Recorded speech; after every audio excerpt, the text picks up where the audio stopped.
The biggest push-up mistake is not shallow reps. It is not hand width.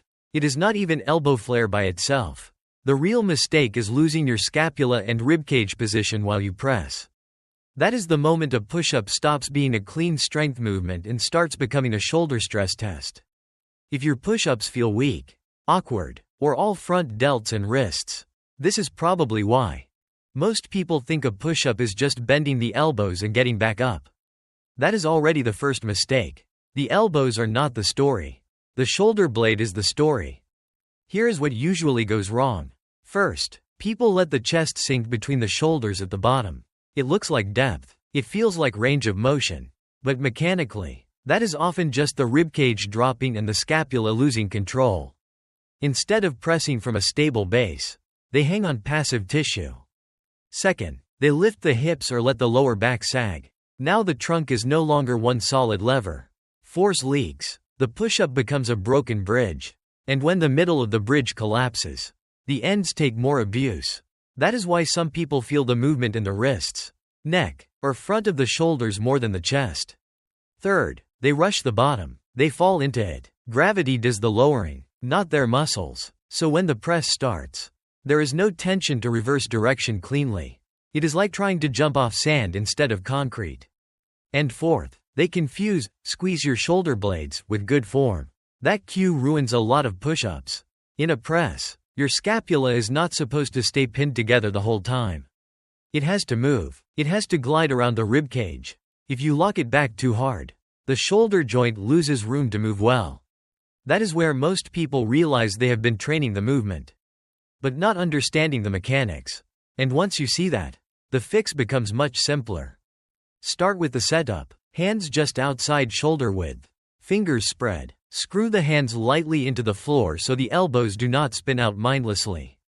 Head neutral. Glutes tight. Abs tight. Ribcage stacked over pelvis. Your body should feel like one straight moving plank, not a worm trying to pass a fitness test. Now here is the key idea.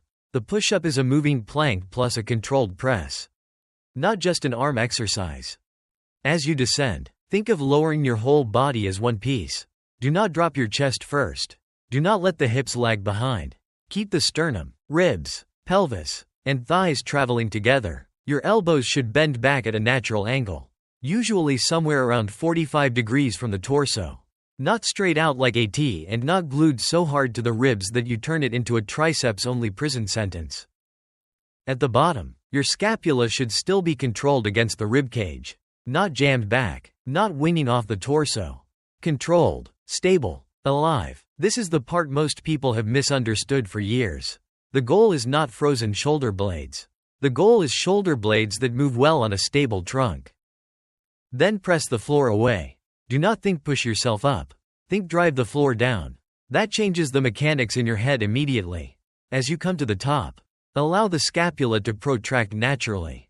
Reach slightly through the floor. That final reach is not sloppy form. That is serratus doing its job. And when serratus does its job, the shoulder joint gets a better platform to press from. This is the aha moment. Many weak push-ups are not weak because the chest is weak.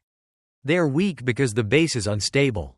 Your shoulder is trying to create force from a platform that keeps shifting. How do you know you are doing it right? Your whole body rises together. Your neck stays quiet. Your shoulders do not jam toward your ears. Your shoulder blades glide instead of popping off the ribcage. You feel chest, triceps, serratus, and trunk all sharing the work. How do you know you are doing it wrong? Your chest drops faster than your hips.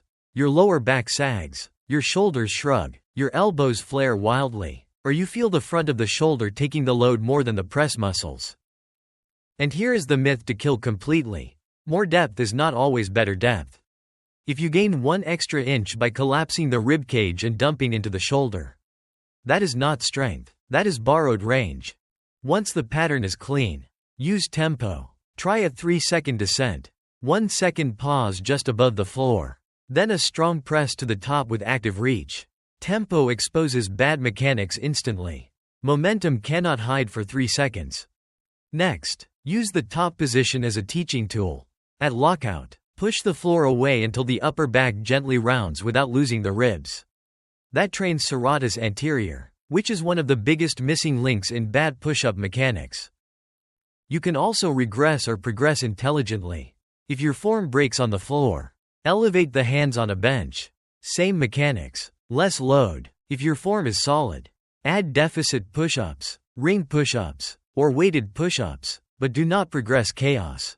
Progress control. 2 support drills work extremely well here.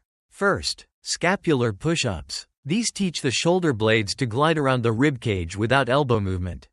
Second, hollow body holds. These teach you to keep ribs stacked and pelvis controlled, so your push-up stops folding in the middle. And remember this: the best push-up cue is often not go lower. It is stay organized under load. Clean mechanics first, then range, then intensity, in that order. So the biggest push-up mistake is not just elbow position or representative count. It is losing scapula and trunk control while pressing. When the ribcage collapses and the shoulder blade stops doing its job, force leaks, joints complain, and progress slows down. But when the trunk stays stacked and the scapula moves well, the push-up becomes what it is supposed to be, a powerful, repeatable upper body strength pattern. Next time you do push-ups, film one set of 5 reps and check one thing. Does your whole body move as one piece? Or does your chest fall before your hips? Fix that first and the movement will feel completely different. If this changed the way you think about push-ups, drop a comment with the mistake you were making. Subscribe for more mechanics-based breakdowns. And watch the next video on how shoulder blades control pressing strength.